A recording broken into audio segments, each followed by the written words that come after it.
செல்லக்குட்டீஸ் எல்லாருக்குமே வந்து பார்த்தீங்கன்னா ஆல்மோஸ்ட் எல்லாமே ஃபினிஷ்டு. ஸோ நம்ம அடுத்து பள்ளிகள் திறப்பு எப்பொழுது அப்படின்ற ஒரு டேட் இப்போவே சொல்லிட்டோம் அப்படின்னா தான் பசங்க வந்து ஜாலியாக என்ஜாய் பண்ணுவீங்க. ஸோ இன்னும் கிட்டத்தட்ட ஒரு 2-3 வாரம் ஜாலியாக இருங்கப்பா. ஏன் அப்படின்னா தமிழ்நாட்டில் வந்து வழக்கம் போல 6 முதல் 12ஆம் வகுப்பு மாணவர்களுக்கு பள்ளிகள் திறப்பு வந்து பார்த்தீங்கன்னா ஜூன் 1ஆம் தேதி அப்படின்னு வந்து சொல்லிட்டாங்க. அது சொல்றது அப்படிதான் வந்து ஸ்டார்டிங்ல வந்து சொல்லுவாங்க. ஆனால் லாஸ்ட் வந்து தமிழ்நாட்டில் வந்து எப்பவுமே வந்து வழக்கமா ஜூன் 1ஆம் தேதியே வந்து ஸ்டக்குன்னு திறக்க மாட்டாங்க. ஜூன் 7, ஜூன் 10க்கு அப்புறம் தான் வந்து திறப்பாங்க. ஏன் அப்படின்னா கடுமையான வெப்பம், ரொம்ப பயங்கரமான ஹீட். இன்னைக்கு கூட வந்து பாத்தீங்கன்னா வெள்ளூர்ல 108 ஃபாரன்ஹீட் வந்து பாத்தீங்கன்னா வெப்பம் இருக்கு. ஸோ அதனால வந்து உங்களுக்கு பள்ளிகள் மற்றும் கல்லூரிகள் பள்ளிகளுக்கான திறப்பு தள்ளி போகணும் அப்படின்னு சொல்லிட்டு பேரண்ட்ஸ் வந்து சொல்லிட்டாங்க. ஏன்னா first standard to 5th standard வரைக்கும் வந்து school reopen June 2nd week தான்.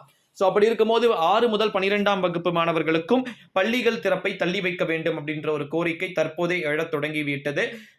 கிட்டத்தட்ட இப்போ வந்து பார்த்தீங்கன்னா ஒட்டுமொத்தமா, அதாவது வந்து பார்த்தீங்கன்னா A to Z இருக்கக்கூடிய தமிழக பள்ளி கல்வித்துறை இருக்காங்க பார்த்தீங்களா, அதில் வந்து இன்னொரு ஒரு அறிவிப்பையும் வந்து கூடுதலாக வந்து சொல்லிட்டாங்க. என்ன அறிவிப்பு அப்படின்னா, ஒட்டுமொத்தமாக இருக்கக்கூடிய அனைத்து விதமான பள்ளிகளும் ஜூன் 1ஆம் தேதி திறக்கப்படும் எனவும், இப்பவே ஸ்பெஷல் கிளாஸ் வைக்கிறாங்க ப்ரோ, இதில் என்ன புதுசா அப்படின்னு வந்து நீங்கள் கேட்பீங்க.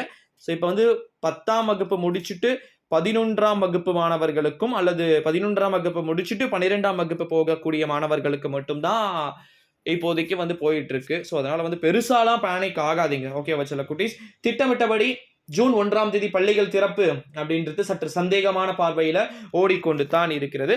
ஸோ கண்டினியூஸா பார்ப்போம். இது போல எஜுகேஷன் அப்டேட்ஸ்லாம் வேணும்னு நினைச்சீங்கன்னா நம்முடைய சேனலை சப்ஸ்கிரைப் பண்ணிக்கோங்க. Thank you so much.